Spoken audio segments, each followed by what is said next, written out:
Good morning, dear students. Welcome back again with the new session of this lesson life process. Today we are going to discuss about dialysis. The efficiency of kidneys can be adversely affected by injury, infection, or decreased blood supply. In case this happens, an excess of toxic substance accumulates in the body, and it can lead to death. If kidney fail, nitrogen wastes are separated from the blood with the help of man-made machine.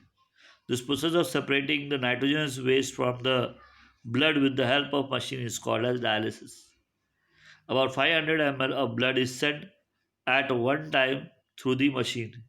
Purified blood is reinfused into the body of the patient. Now, in our body, various life processes take place, and between this is only possible if there is a proper control and coordination between the organs and the organ systems. So, what is control and coordination? Just we'll have a look over it. Several different organ systems function in multicellular organisms. The life goes on smoothly if there is coordination between the different organ systems or organs and stimuli in the surrounding. Depending upon this, we can say that a systematic regulation of different processes can be called control, and bringing about different processes in the proper sequence is called as coordination. If any activity in the body is to be completed successfully, proper coordination between different systems and different organs participating at different stages of that activity is necessary. If due to lack of coordination or some other factor there is confusion at any step, the activity may not be completed. There should not be randomness at any step. There needs to be a proper coordination between internal activities of the body resulting from the various factors like body temperature, water level, enzyme level, etc., or stimuli arising in the surrounding environment. Proper coordination between the systems of the organ help us to maintain a state of equilibrium between equilibrium is called as homeostasis, which is necessary for the optimal efficiency of the body. Now, coordination in plants. How does the coordination in plants take place? Plants do not have systems like nervous system or muscular system like that of animals. But how do plants bring about movements? In plants, movements are mainly in the form of the various uh, responses given to the stimuli. Now, here three pictures are given. These are giving the examples of response to the stimuli. Whatever changes takes place in the surrounding, according to that, the plants also respond accordingly. We'll go through one of the example one by one.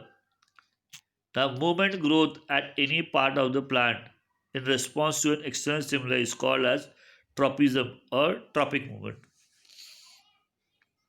The shoot system of any plant responds to the light stimulus. That is, it grows toward the source of light.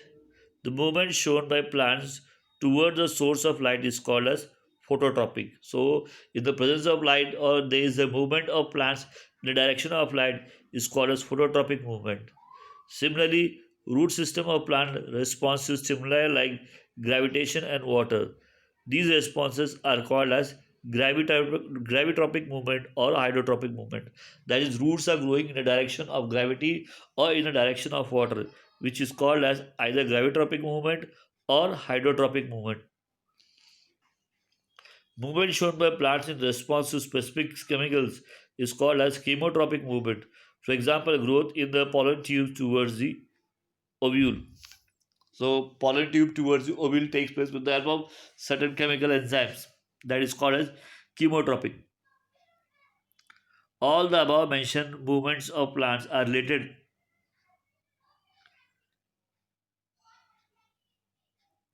with the growth, hence, all such movements are collectively called as growth relevant movements.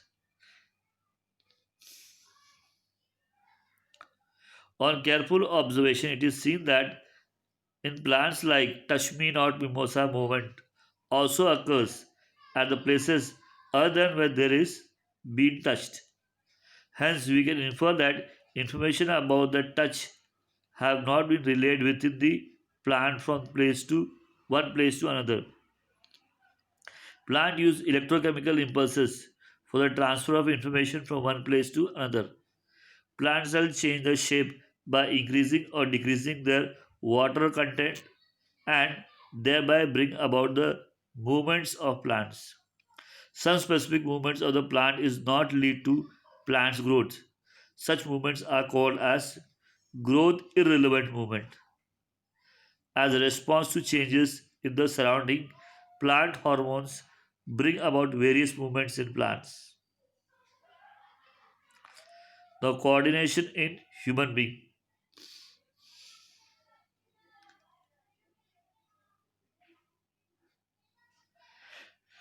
Different processes go on simultaneously in the human body. All these processes need to be efficiently and effectively controlled and coordinated.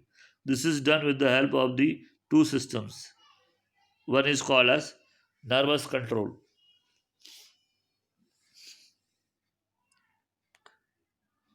Human can respond to changes in the surrounding due to the nervous control. Impulses are generated in the human body in accordance with changes in the surroundings. Nervous control plays an important role of empowering the body cells with an ability to respond to these impulses. The ability depends upon the complexity of the organization in the organism's body structure. Unicellular animals like the amoeba do not have nervous system which produces such impulses and responses. However, multicellular animals like human have nervous system to respond to the stimuli. So control and coordination is brought about with the help of special type of cell called as nerve cells or neurons. So in case of human being, there is nervous system which are responsible to bring about the control and coordination among the human body. But there's unicellular organisms where nervous system is not there. So there still the control and coordination is taking place. Now, which nervous system or what is nervous system and how they are responsible for the function of control and coordination, that we'll discuss it in the next video. Till then, have a great day.